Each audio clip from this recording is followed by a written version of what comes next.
Are you ready to blog, kids? Well, I sure am.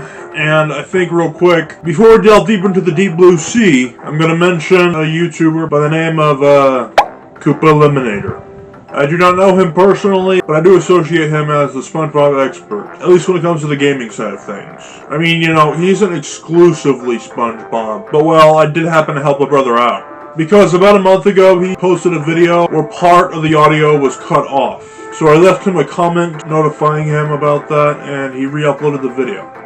You're welcome. Just thought I'd shout myself out there, because I know he's not going to do it. But if that ain't fate, then I don't think anything is. We'll just say that this episode replaces that pirate sequel episode I wanted to make for a few years. Anyway, I made an episode about the Chum bucket in 2022. And I want to say it's probably my favorite location from the show, at least ones that were around from the earlier seasons, you know? Yeah, I may have bitch-binged SpongeBob up the ass back in my youth, but I swear to God, even still, there's likely more episodes I haven't seen by now than ones I have. I'm not up to date with it past, like, I don't know, 2014. 12 years. So for all I know, they may have already turned my theory for a blog into its own episode. I mean, crap, there's a lot. But for the sake of it, let's just assume they haven't. I mentioned in blog number 105 that the Chum bucket does not get customers because the food sold there is nasty beyond belief. And not to mention, it's right across the street from the Double K, which is where, you know, the magic happens. And being right next to the most successful restaurant in Bikini Bottom isn't going to get the fish any more interested than if it were far off on its own. If that wee green little ass shit would just attempt other foods, then maybe he'd get a few customers. But nope, he insists on selling Chum. But hey, all you people, will you listen to this? SpongeBob invented a meal that's even more amazing than the Krabby Patty itself by adding jelly to it. That is an interesting combination. That does confuse me though, because like, I thought personally that the Krabby Patty on its own was delicious to the max, like, it can't get any better.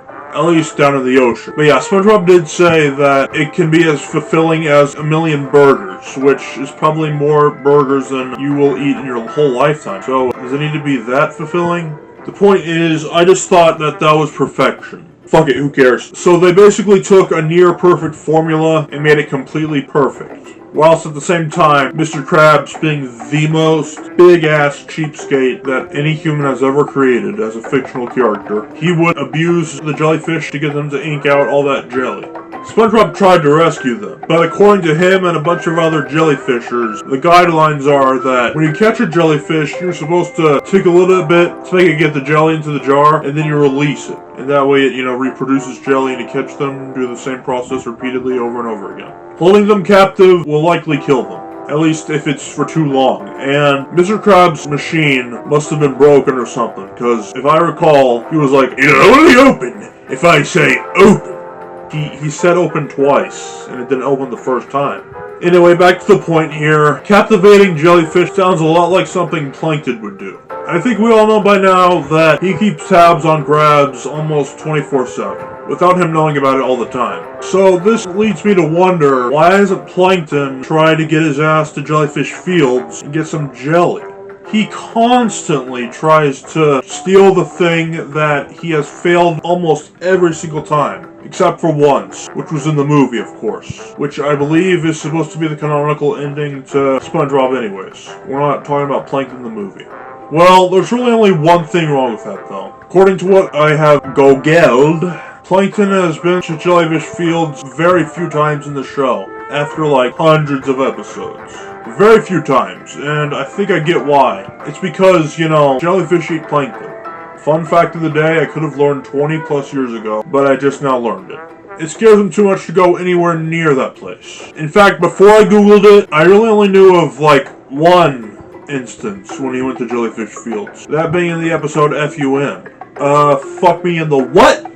That was one of the earliest episodes created for the show, by the way. But in that episode, SpongeBob and Plankton were trying to build a stronger friendship. And obviously the jellyfish aren't going to target SpongeBob specifically, because he's much larger. Unless, of course, they feel threatened. So if Plankton is near him, then he's going to be safe. Except for when they were singing the song that the title of the episode was named after, and Plankton literally was standing on top of a jellyfish. Pain is for no survivors when you're... Yeah, that's not sketchy at all. I mean, possibly the jelly ain't that hungry at the moment. That's just my abbreviation of jellyfish, by the way. There's a few of them in my script when I just said jelly. But still, like, if a cat sees a mouse, even if they aren't hungry, they would probably kill it anyway. So, Plankton must not be afraid of jellyfish.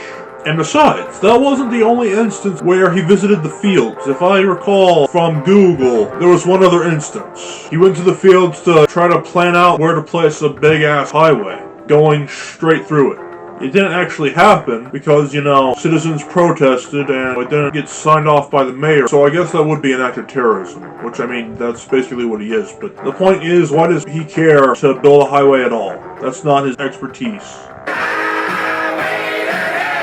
Granted, that was a Season 7 episode, where the creators were starting to get lazy and crap with the overarching lore of this franchise. And besides, by then it was probably a bunch of new writers anyway. But what I'm trying to say here is jellyfish don't eat plankton at all in this show.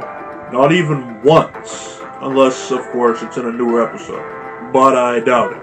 So I really do not see why he can't just go over there, use one of his machines, and get a shipload of good old jelly. I'm assuming it's grape because it's purple, but good old jelly from the fish once he found out that fish like it even more than a plain Krabby Patty. Mixing it with Chum might also work. Obviously not in real life. Jelly and Chum mixed together, you'll be barfing and barfing and barfing and barfing and barfing. But, you know, in SpongeBob logic at least, he could, like, put jelly on his chum. Because according to the origin episode, Friend or Foe, I don't remember that one, but he and Mr. Krabs would be partners in the workforce. And we learned that patty meat has some chum in it. Yes. Fuck, these fishies are stupid. You know, I already did mention in 2022 that dead fish is chum. That's what it is. Just rotten fish guts and flesh and all that.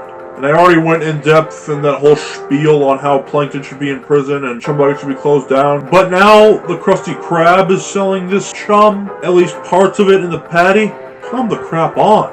But if Plankton wants to get popular, what he needs to do is get his ass to Jellyfish Fields, get some jelly, go to the supermarket, get some canned-ass bread, if you know what I mean, and use a lot of his chum that he has down in his storage room, get lots of that stuff, and voila, he has his own equivalent. Yes, I know it's SpongeBob and it's not meant to be taken that seriously, but that is exactly what makes blogs FUN. So I'm not planning on stopping the ludicrousness that is this show. Not SpongeBob, I'm talking about Behemoth Longmaster. Thanks for watching.